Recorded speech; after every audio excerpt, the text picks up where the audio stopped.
Baik, teman-teman sekalian, saya Iqbal Ramdan. Saya akan menjelaskan mengenai prinsip-prinsip negosiasi dari Roger Dawson. Sebelum ke prinsip-prinsipnya, kita lebih baik mengenal dulu siapa Roger Dawson. Roger Dawson adalah seorang negosiator profesional dan penulis buku Secret of Power Negotiation. Buku ini digunakan oleh pebisnis, diplomat, hingga pemimpin organisasi. Dawson menegaskan satu hal penting. Dalam negosiasi, manusia tidak selalu rasional, tetapi sangat emosional. Karena itu ia memahami ketika negosiasi berarti memahami cara manusia berpikir, merasa, dan mengambil keputusan. Baik, selanjutnya yaitu prinsip-prinsip negosiasi dari Roger Dawson. Yang pertama ada segalanya bisa dinegosiasikan. Prinsip pertama yang diajarkan Roger Dawson adalah sangat sederhana, tetapi sering kita abaikan, yaitu segala sesuatu bisa dinegosiasikan. Banyak orang yang gagal bernegosiasi bukan karena kalah argumen, tetapi karena menyerah sebelum mencoba. Kita sering menganggap harga, aturan, atau keputusan sebagai sesuatu yang sudah pasti. Padahal kita banyak kasus yang sebenarnya bukan tidak bisa, tetapi belum dibicarakan. Contohnya, harga sewa gedung kampus yang terasa mahal, jika kita langsung menerimanya, anggaran akan jebol. Namun ketika panitia mengajak berbicara dan menawarkan timbal balik, misalnya promosi atau kerjasama jangka panjang, harga bisa berubah. Artinya, negosiasi selalu dimulai dari keberanian bertanya dan membuka dialog. Selanjutnya ada prinsip kedua adalah jangan pernah menerima tawaran pertama. Seberapapun menarik tawaran, jangan pernah diterima. Tawaran pertama biasanya adalah posisi aman bagi pihak lawan. Jika kita langsung menerimanya, artinya kita menutup peluang untuk hasil yang lebih baik. Misalnya, vendor menawarkan harga 25.000 per porsi. Jika langsung setuju, vendor akan merasa kita terlalu mudah. Namun ketika diam sejenak, berpikir, dan mengajukan pertanyaan balik, ruang negosiasi terbuka. Dalam negosiasi, kesabaran seringkali lebih berharga daripada kepandaian bicara. Selanjutnya, Roger Dawson mengajarkan bahwa dalam negosiasi, titik awal menentukan arah akhir. Jika kita menginginkan diskon 15%, tetapi sejak awal minta 15%, maka tidak ada ruang kompromi bagi. Sebaliknya, jika kita meminta 25%, maka ketika ditawar balik, hasil akhirnya masih bisa sesuai target. Ini bukan manipulasi, melainkan strategi mengelola ekspektasi. Banyak negosiator gagal bukan karena meminta terlalu besar, tetapi karena meminta terlalu kecil sejak awal. Selanjutnya yaitu biarkan lawan menyebut angka terlebih dahulu. Membiarkan lawan menyebutkan angka pertama jika situasi memungkinkan. Mengapa ini penting? Karena angka pertama biasanya mencerminkan batas psikologi dan kemampuan lawan. Misalnya, saat mengundang pembicara, jika panitia langsung menyebutkan honor rendah, posisi kita lemah. Namun jika menunggu pembicara menyebutkan angka, kita bisa menilai apakah masih bisa dinegosiasikan atau tidak. Dalam negosiasi, informasi adalah kekuatan.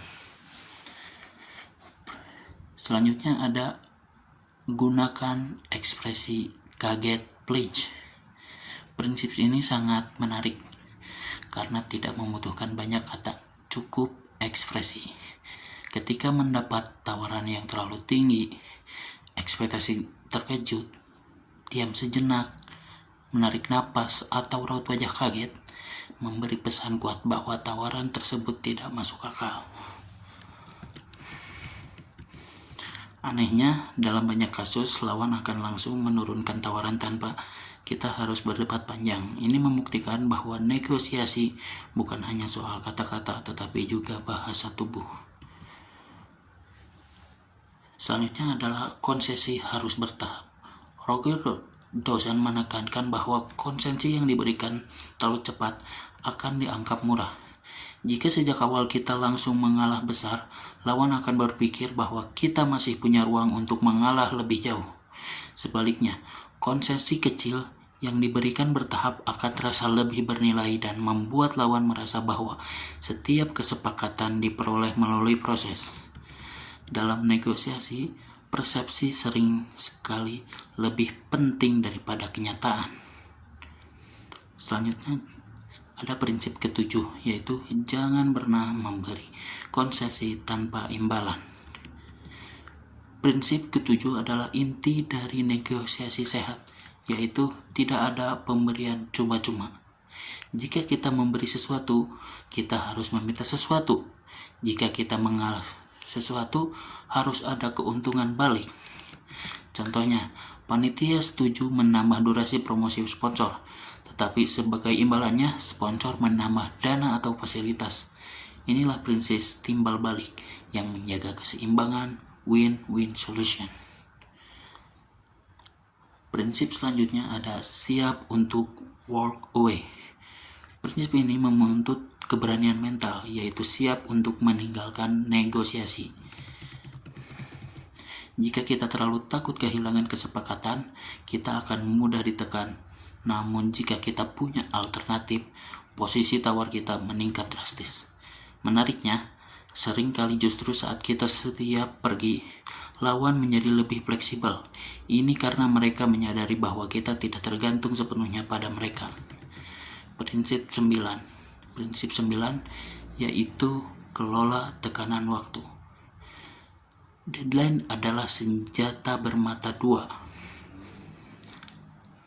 Ia biasa menguntungkan tetapi juga bisa menjebak.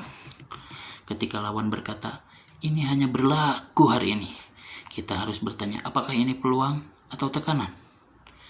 Negosiator yang baik tidak terburu-buru oleh waktu, tetapi menggunakan waktu sebagai alat strategi.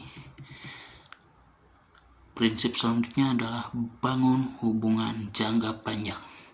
Prinsip terakhir menegaskan bahwa negosiasi bukan hanya soal menang hari ini. Kesepakatan yang dicapai dan cara kasar mungkin menguntungkan sesaat, tetapi merusak hubungan ke depan. Sebaliknya, negosiasi yang adil, sopan, dan profesional membuka peluang kerjasama jangka panjang. Dalam dunia nyata, reputasi seringkali lebih mahal daripada keuntungan sesaat.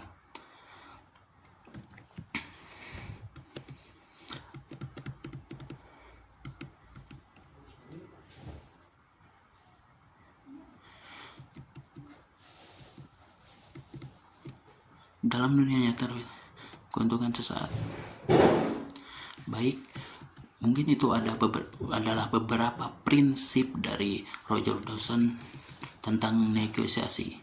Sebagai penutup, Roger Dawson mengajarkan bahwa negosiasi adalah seni mengelola kepentingan, emosi, dan strategi. Bukan tentang menang atau kalah, tetapi tentang mencapai kesepakatan yang rasional, adil, dan berkelanjutan. Jika kita mampu menerapkan prinsip-prinsip ini, maka kita bukan hanya menjadi negosiator yang cerdas, tetapi juga manusia yang bijak dalam berinteraksi.